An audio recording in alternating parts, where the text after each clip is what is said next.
Minutes ago, a judge sentenced the mother of 10-year-old Anthony Avalos and her boyfriend to life in prison for the child's death. It was a horrific case of child abuse that really shocked people across LA County and even beyond that. And it raised a lot of questions about LA County Child Services, and they were supposed to protect him.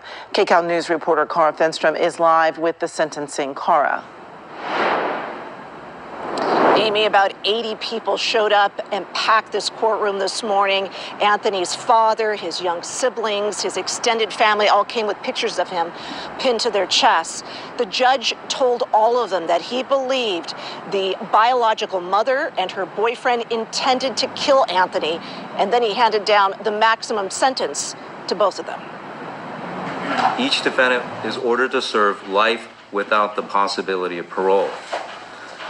In count 2, the court imposes a life sentence with a minimum term of 7 years.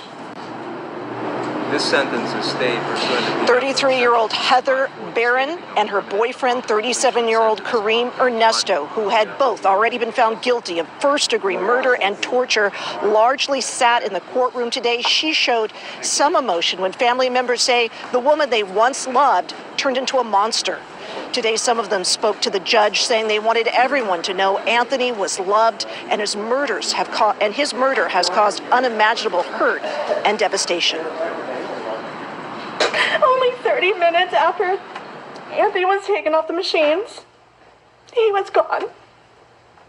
His little body couldn't fight any longer. I would never be able to give him another hug or kiss. I would never get to tell him how proud he makes me or how much I love him. These two are monsters, and monsters belong in cages. You took someone I saw as a brother, someone I grew up with, someone I shared so many memories with, someone I had so much love for.